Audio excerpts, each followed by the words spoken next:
ko na iwan trabaho. Magandang umaga po. Ano eh? Nagkikita pa na ulit tayo. Ay, ito mo. Siguro pagbalik ko. Pwede ka pa ba?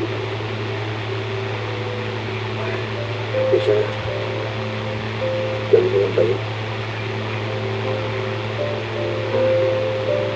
Ako, diba, hindi ko lang naman yung package mo.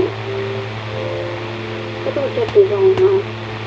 Sobrang nakatulong siya para makalimutan ko lahat ng mga problema ko.